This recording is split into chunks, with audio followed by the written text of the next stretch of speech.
पिछली कक्षा में हम बात कर रहे थे वाक्य के भेद और वाक्य की परिभाषा। उसी क्रम में आज हम बात करेंगे क्रियामूलक भेद। वाक्य में क्रिया के आधार पर भेद कितने प्रकार के होते हैं और कैसे होते हैं। तो वाक्य में क्रिया के आधार पर दो भेद होते हैं। एक तो क्रिया युक्त वाक्य अर्थात जिन वाक्यों में क्रिया होती है, और दूसरे क्रियाहीन वाक्य जिन वाक्यों में क्रिया होती ही नहीं है। इनको क्रम से देखिए आप। क्रिया युक्त वाक्य, सामान्यतः सभी भाषाओं में एक वाक्य में एक क्रिया होती है, अर्थात एक वाक्य में एक उद्देश्य और एक विधेय होता है, और विधेय के रूप में जो होता है वो क्रिया होती है। और अधिकांश भाषाओं में इसी प्रकार के वाक्य देखने को मिलते हैं कि एक उद्देश्य और एक विधेय होता है, और वाक्य में विधेय का कार्य उसकी क्रिया करती है। जैसे वह पुस्तक पढ़ता है, यहाँ पढ़ता है क्रिया है। फिर ये जो क्रियायुक्त वाक्य होते हैं, इनमें भी वाच्य के आधार पर तीन प्रकार से वाक्य बनते हैं, कर्तृवाच्य, क्रमवाच्य और भाववाच्य। इसके आधार पर वाक्य भी तीन प्रकार के बनेंगे। नंबर एक, कर्तृवाच्य वाक्य, वे वाक्य जिनमें कर्ता प्रमुख होता है, अर्थात कर्ता के आधार पर क्रिया परिवर्तित हो जाती है या बदल जाती है। कर्ता अगर स्त्रीलिंग है तो क्रिया स्त्रीलिंग हो जाएगी, कर्ता अगर पुल्लिंग है तो क्रिया पुल्लिंग हो जाएगी। इसमें कर्ता जो है वो प्रमुख होता है और कर्ता में ही प्रथमा विभक्ति होती है। जैसे राम पुस्तक पढ़ता है, यहाँ राम पुल्लिंग एक वचन है तो क्रिया भी पुल्लिंग एक वचन होगी। अगर राम के स्थान पे स्त्रीलिंग हो जाएगा तो क्रिया बदल जाएगी, और अगर राम एक वचन के स्थान पे बहुवचन हो जाएगा तो क्रिया भी बदल जाएगी। मतलब ये है कि कर्ता प्रधान जो वाक्य होते हैं उनमें कर्तृवाच्य वाक्य कहते हैं। दूसरे होते हैं क्रमवाच्य वाले वाक्य। कर्मवाच्य युक्त वाक्य जो होते हैं उसमें कर्म प्रधान होता है, अर्थात क्रम जो होता है उसमें प्रथमा होती है। महत्वपूर्ण जो होता है वो कर्म होता है, कर्म के आधार पर क्रिया बदल जाती है। और कर्ता जो होता है वो थर्ड पर्सन या तृतीय विभक्ति होती है उसमें। जैसे मेरे द्वारा पुस्तक पढ़ी जाती है,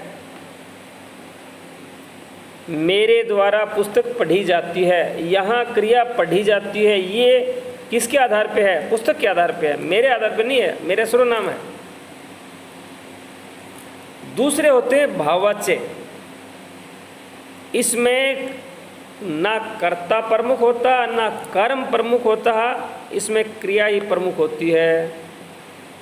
कर्ता में तृतीय विभक्ति होती है और क्रिया में सदैव प्रथमा एक वचन पुरुष, प्रथम पुरुष एक वचन रहती है। क्रिया हमेशा महत्वपूर्ण इसमें क्रिया होती है। मेरे द्वारा हंसा जाता है, इसमें कर्ता बदल दिए आप। सीता द्वारा हंसा जाता है, उनके द्वारा हंसा जाता है, कुछ भी बदल दो आप इसमें, कितने भी कर्ता बदल दीजिए आप, महत्वपूर्ण क्या है? क्रिया ही। इस प्रकार क्रियायुक्त वाक्य वाच्य के आधार पर तीन प्रकार के होते हैं। दूसरे होते हैं क्रियाहीन वाक्य। क्रियाहीन वाक्य जो है वो कहाँ होते हैं? देखने वाली बात ये, प्रचलन के आधार पर कई भाषाओं में क्रियाहीन वाक्यों का प्रयोग होता है। वहाँ क्रियापद होता तो होगा लेकिन गुप्त रहता है। क्रिया तो कहीं ना कहीं वाक्य में होती है लेकिन वो प्रकट होकर के सामने नहीं आती। इसमें देखिए आप, प्रश्न के आधार पर संस्कृत, रूसी, बंगला आदि में सहायक क्रिया के बिना भी वाक्यों का प्रयोग होता है। यहाँ सहायक क्रिया नहीं होती या क्रिया भी नहीं होती लेकिन फिर भी वाक्य होते हैं। हिंदी, अंग्रेजी में सामान्यतः सहायक क्रिया का होना अनिवार्य है, लेकिन कुछ भाषाएं जैसे संस्कृत, रूसी और बंगला भाषाएं जो होती हैं इनमें सहायक क्रिया नहीं होती। जैसे संस्कृत को देखिए आप, इद मम गृहम, ये मेरा घर है। अब यहाँ है के लिए कोई है ही नहीं लेकिन फिर भी है आ रहा है। रूसी, एता मोर रोम, ये मेरा घर है। एता ये है, मोर मेरा, रोम घर। अब है के लिए यहाँ कोई शब्द नहीं है इस भाषा में, है सहायक क्रिया है और उसके लिए यहाँ कुछ भी नहीं है लेकिन फिर भी इसका प्रयोग हुआ है। प्रश्न वाक्य, कुछ भाषाओं में ऐसे प्रश्न वाक्य होते हैं जिनमें क्रिया नहीं होती। वाक्यों में प्रश्न और उत्तर दोनों स्थानों पर या केवल उत्तर वाक्यों में क्रिया नहीं होती। कई बार तो दोनों में क्रिया नहीं होती और कई बार जो उत्तर वाले वाक्य होते हैं उनमें क्रिया नहीं होती। जैसे संस्कृत को देखिए आप, कस्मात् त्वम, यहाँ प्रश्न है, तुम कहाँ से? उत्तर प्रयागात, प्रयाग से। अब यहाँ उत्तर में पूरा का पूरा क्रिया आ जाएगी। यहाँ पर पूरा प्रश्न होगा तुम कहाँ से आ रहे हो, लेकिन कथन में नहीं है। अर्थ में तो होगा लेकिन कथन में नहीं है।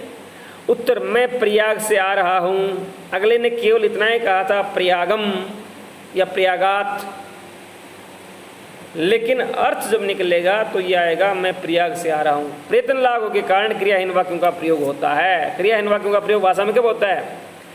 जब जानबूझ के प्रयत्न लागू छोटा किया जाए। तीसरी बात, मुहावरों में लोकोक्तियों या मुहावरों में क्रियाहीन वाक्यों का प्रयोग होता है।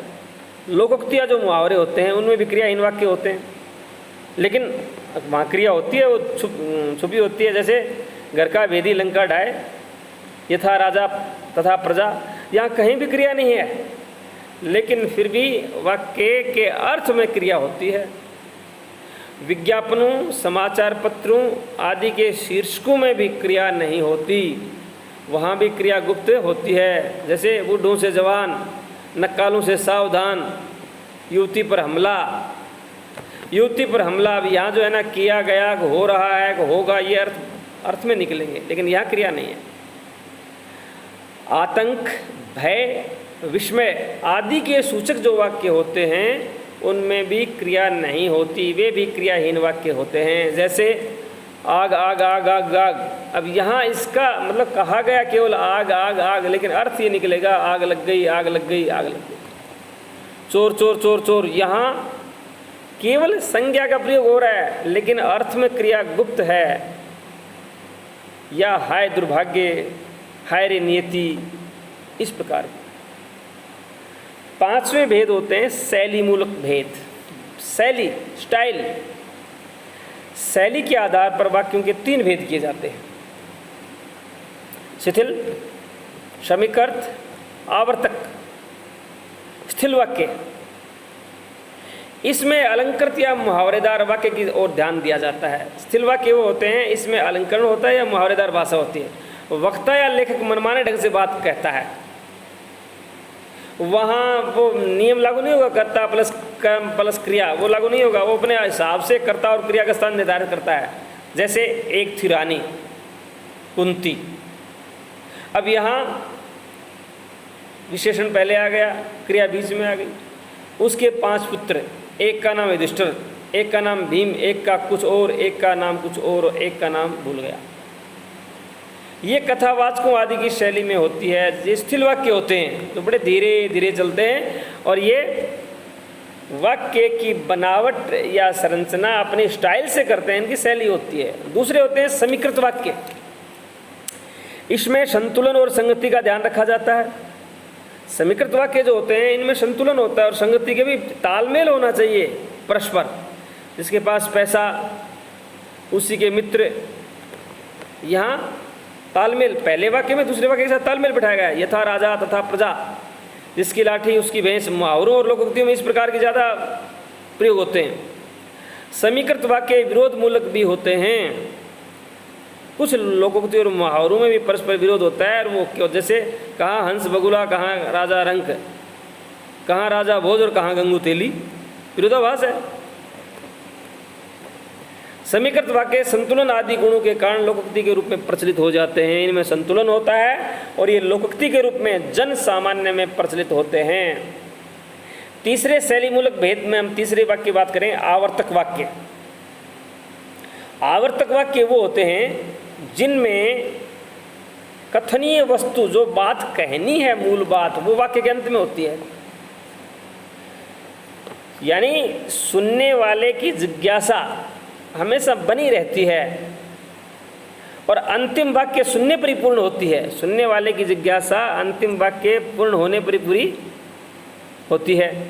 यदि अगर आदि लगाकर वाक्य को लंबा किया जाता है, यदि, किंतु, परंतु, लेकिन, यद्यपि, तथापि आदि, ये कहलाते हैं आवर्तक वाक्य। जैसे यदि सुख चाहिए, यदि शांति चाहिए, यदि कीर्ति चाहिए, यदि अमृत चाहिए। अब ये सारी की सारी चीज़ें ये चाहिए, लेकिन जिज्ञासा शांत नहीं हुई है श्रोता की, तो अंत में कहा जाएगा तो विद्या अध्ययन में मन लगाओ।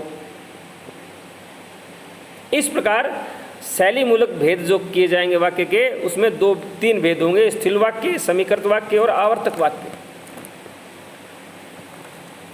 अब हम बात करेंगे अंत में वाक्य का विश्लेषण या विभाजन कि कैसे किया जा सकता है।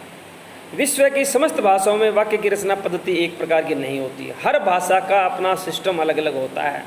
किसी भाषा में कर्ता प्लस कर्म प्लस क्रिया, तो किसी भाषा में कर्ता के बाद कर्म आ जाता है, किसी भाषा में कर्म पहले आता है, किसी भाषा में क्रिया पहले आती है। अतः उनके वाक्य का विभाजन भी एक प्रकार से नहीं किया जा सकता। प्रत्येक भाषा में कर्ता, कर्म, क्रिया, विशेषण आदि का स्थान निश्चित नहीं है। सबका अपना अपना सिस्टम है, सबकी अपनी अपनी व्यवस्था है। संस्कृत और हिंदी में सामान्यतः क्रम है कर्ता प्लस कर्म प्लस क्रिया। कर्ता के विशेषण कर्ता से पूर्व और क्रिया विशेषण क्रिया से पूर्व आते हैं। ये हिंदी का और संस्कृत का नियम है। अंग्रेजी में क्रम भिन्न है, वहाँ कर्ता प्लस क्रिया प्लस कर्म, वहाँ कर्म अंत में आता है। पदक्रम की इन सूक्ष्मताओं के होते हुए भी सामान्यतः भाषाओं के वाक्यों को 2 भागों में विभक्त किया जाता है। लगभग ये व्यवस्था तो है भाई। हम कह सकते हैं कि जो पदक्रम की व्यवस्था है ये इनमें भेद है। पदक्रम का सूक्ष्म भेद है, किसी में क्रिया पहले, किसी में क्रिया अंत में, किसी में कर्ता पूर्व बीच में। लेकिन फिर भी मोटे तौर पे वाक्य को 2 भागों में विभक्त किया जाता है। एक तो उद्देश्य यानी सब्जेक्ट, जिसके विषय में कुछ कहा जाए, उद्देश्य उसे कहते हैं वाक्य में जिसके बारे में कुछ कहा जाता है। और दूसरा वाक्य का बंटवारा किया जाता है विधेय, प्रिडिक्ट या प्रिडिकेट। प्रिडिकेट उद्देश्य के विषय में जो कुछ कहा जाता है वह विधेय है। और उद्देश्य को भी 2 भागों में बांटा जाता है, कर्ता और कर्ता का विस्तार। और विधेय के अनेक भाग हैं, कर्ता, कर्म, कर्ण आदि कारकों का विस्तार, क्रिया, विशेषण, पूरक, पूर्वकालिक क्रिया, फिर तो होते जाते क्रिया का विस्तार, कर्म का विस्तार, ये सारी चीज़ें। जैसे राम आम खाता है, किसके बारे में कहा गया है? राम के बारे में। राम क्या होगा? उद्देश्य। क्या कहा गया है? आम खाता है, ये हो जाएगा विधेय। अब विस्तार हो जाएगा, कर्ता का विस्तार होगा, उद्देश्य का विस्तार करेंगे तो क्या करेंगे? मोहन का लड़का राम, ये राम का विस्तार हो गया। आम खाता है, विधेय का विस्तार हो जाएगा, पका हुआ पीला आम खाता है। इस प्रकार से विस्तार होते जाते हैं। कर्ता का भी विस्तार हो जाता है और क्रिया का विस्तार भी हो जाता है, यानी उद्देश्य का विस्तार भी हो सकता है और विधेय का विस्तार भी हो सकता है। धन्यवाद। इसी के साथ वाक्य और उसके भेद या वाक्य की परिभाषा और उसके भेद, ये हमारा अध्याय समाप्त हुआ। धन्यवाद।